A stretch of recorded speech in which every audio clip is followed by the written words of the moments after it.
Hey Project Return members, this is Mr. James. What we're going to do in a fun project today using cardboard and some basic materials that you may have available at home, but you could always try later on when you do get the materials from the store. Most of these items can be found at the dollar store or Walmart. I have a cake box, so you can also use a cereal box, which is a lot larger, but we're using the cake box today. Obviously we're going to need a ruler because we're going to be drawing some lines, some straight lines, some scissors for cutting. I have a flexible ruler which gives me like these cool little up and down wave motions. You can also use it freehand.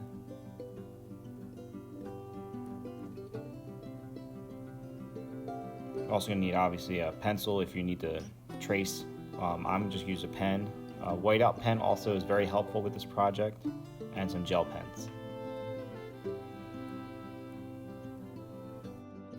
So we're using the small piece of cardboard. You can also use a large cereal box, but this is just a small cake box. It just tends to handle better. All we're going to need to do is trim off the edges of the cardboard box, the tabs, and we're going to leave one tab. We're going to leave one tab because the other tab we're going to end up cutting off because it gets in the way. But both sides, basically.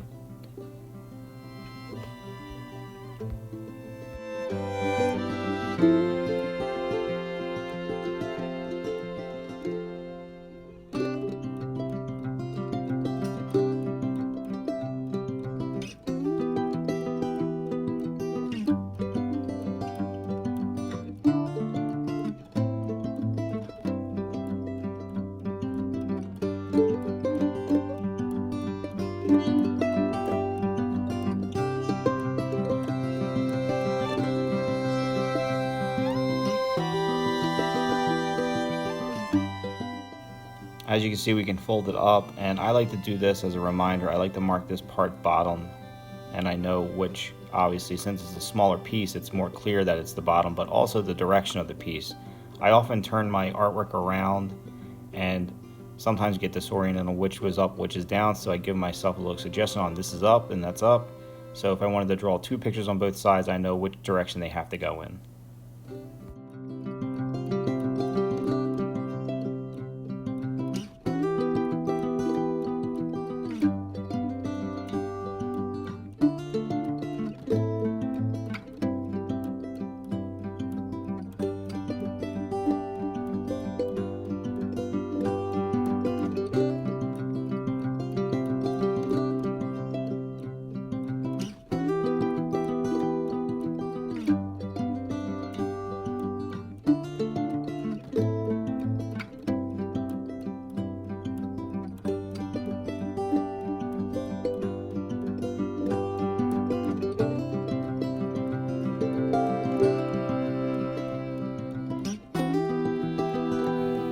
This is the part of the artwork that we're going to add stronger highlights and bold lines to some of the marks here, and that's ultimately all up to you what you're going to use it for, how you're going to represent the waves and the lines of the mountains.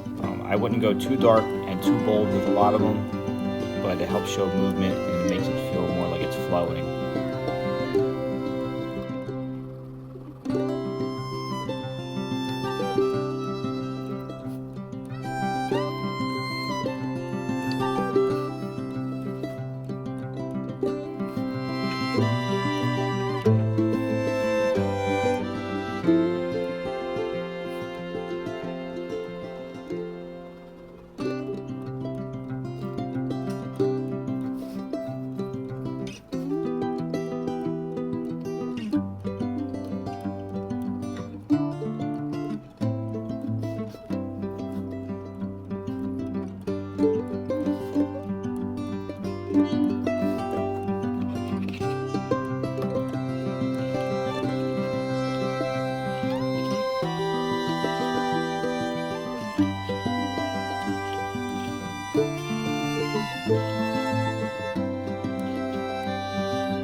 this is the part of the project we're going to need our gel pens.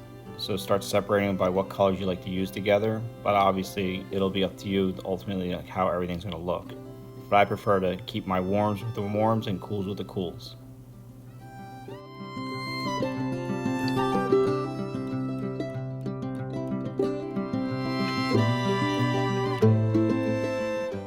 We're ready to use our color pens now, our gel pens, and what I would suggest is starting from the top down, so you're not going to be smearing any possibly wet ink while you're working. So please start from the top of the image down. So I'm going to start in the middle with the sun, using the warmer colors for the bright light, the sun rays and the sunshine.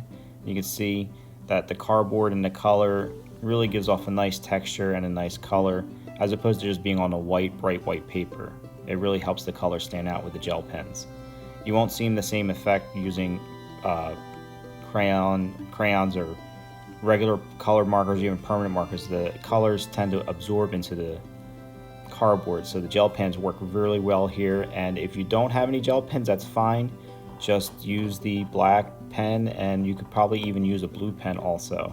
But just keep an eye on the video, the different colors. I kind of play with them, and you know, whatever works best for you guys. I don't recommend using any specific color schemes with these pictures, but whatever, you know, comes out to be the best showing. So you always use that scrap piece of paper before you start making marks, so you know what's going to look the best.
So we're using our blue and green colors for the mountains and the purples, whichever you choose for the mountains to be. Could be a different type of scene. I use the ruler to utilize straight lines to keep them consistent, but you could also just use freehand.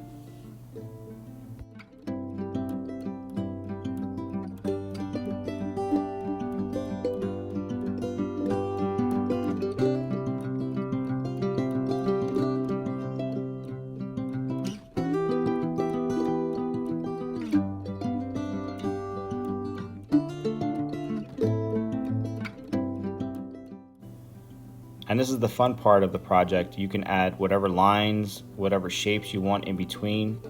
Don't be worried about filling in the whole space either. Be creative, add dots, circles. There's many different ways of figuring this out and just having fun with it. And that's the most important part, is just it is a creative process. So as you go, you'll be inventing new ways of making things stand out on the paper.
Alright, we're just all finished up, and all we have to do is assemble the stand to display our artwork, and we're going to have to glue it together to make a type of triangle pyramid. The bottom's marked clearly so we know which way is down, and fold the flap. We're going to get some glue, glue it together, and you're going to see the final product in just a second.